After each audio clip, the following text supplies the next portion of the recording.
Hey, howdy hey, and welcome back to Emily's Adventures in Horrorland. So, it's February, the month of love. Surprising your sweetheart with flowers, following them home at night, sticking their used gum in your scrapbook, picking off their friends and family one by one because nobody else can have them. Stalker month, woohoo!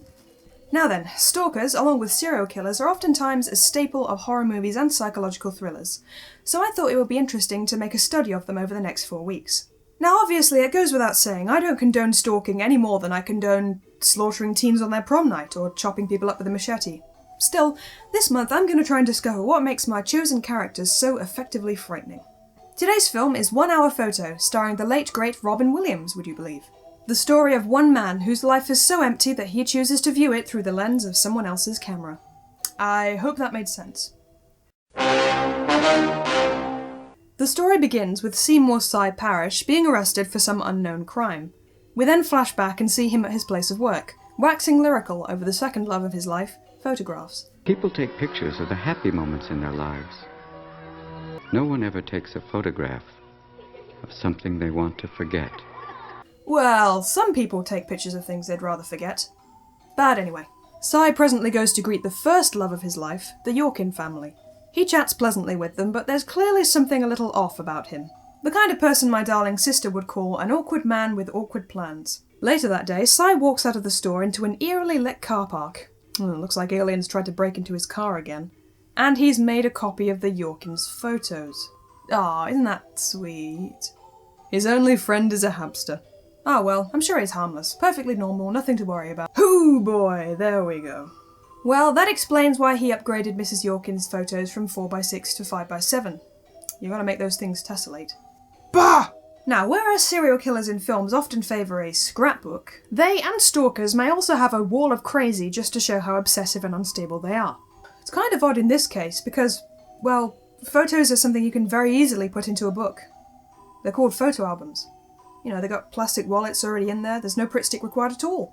So anyway, Cy begins to put himself in situations where he can chat to each member of the family. He even discusses a book with Nina, a book that he purchased especially for that purpose, because he knew she was reading it. Cy also has fantasies in which the Yorkins accept him as part of the family. He idolises them, he thinks they're the bee's pyjamas. That is until he develops a set of photos showing Will Yorkin partaking in seaside shenanigans with another woman. That's disgraceful. Boo! Boo!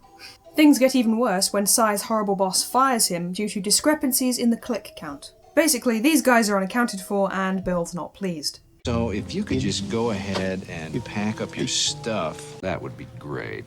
Oh, and he was so close to doing the whole wall. But it's okay. It's not like his whole life and his emotional and mental stability revolve around this job. We'll see what happens. This was an interesting film for a few reasons, which I shall proceed to outline now. First of all, it's interesting to see cuddly old Robin Williams breaking his then typecast role as the charming comedy-drama protagonist. And I'm glad they picked him over the original choice for this role, Jack Nicholson, who doesn't do understated very well. Look here, when Williams does his usual smiling through tears face, and actually manages to make it the opposite of heartwarming.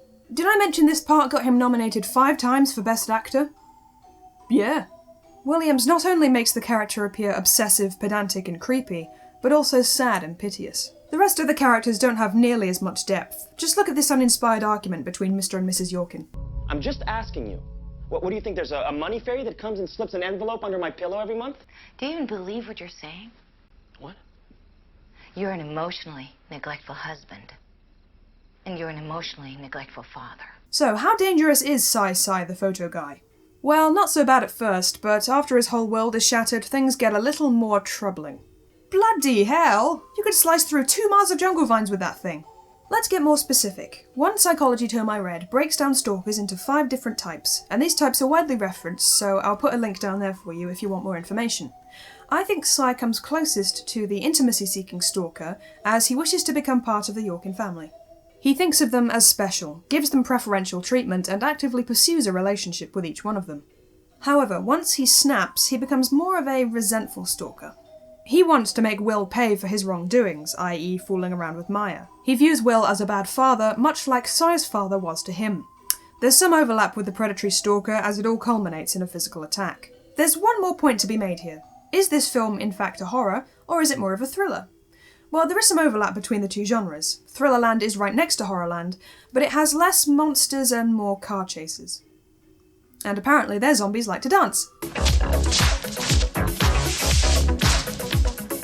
I'm sorry, that was a bad joke.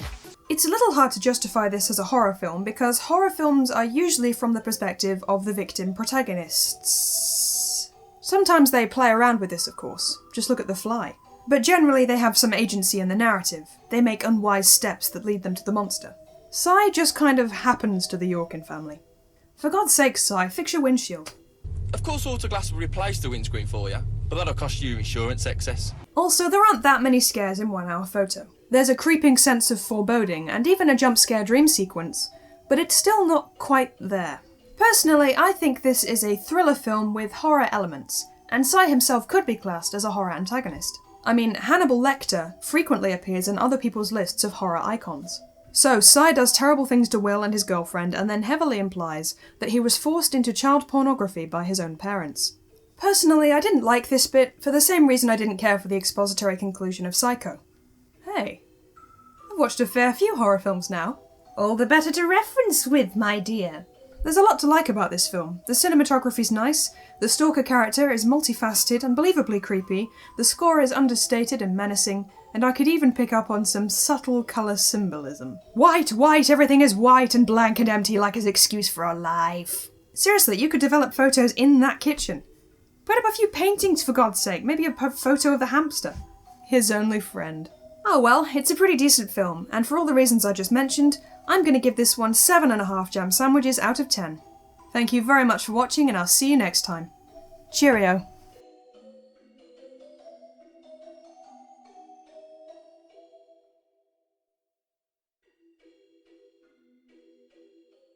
Hello, Bridges Restaurant. May I help you?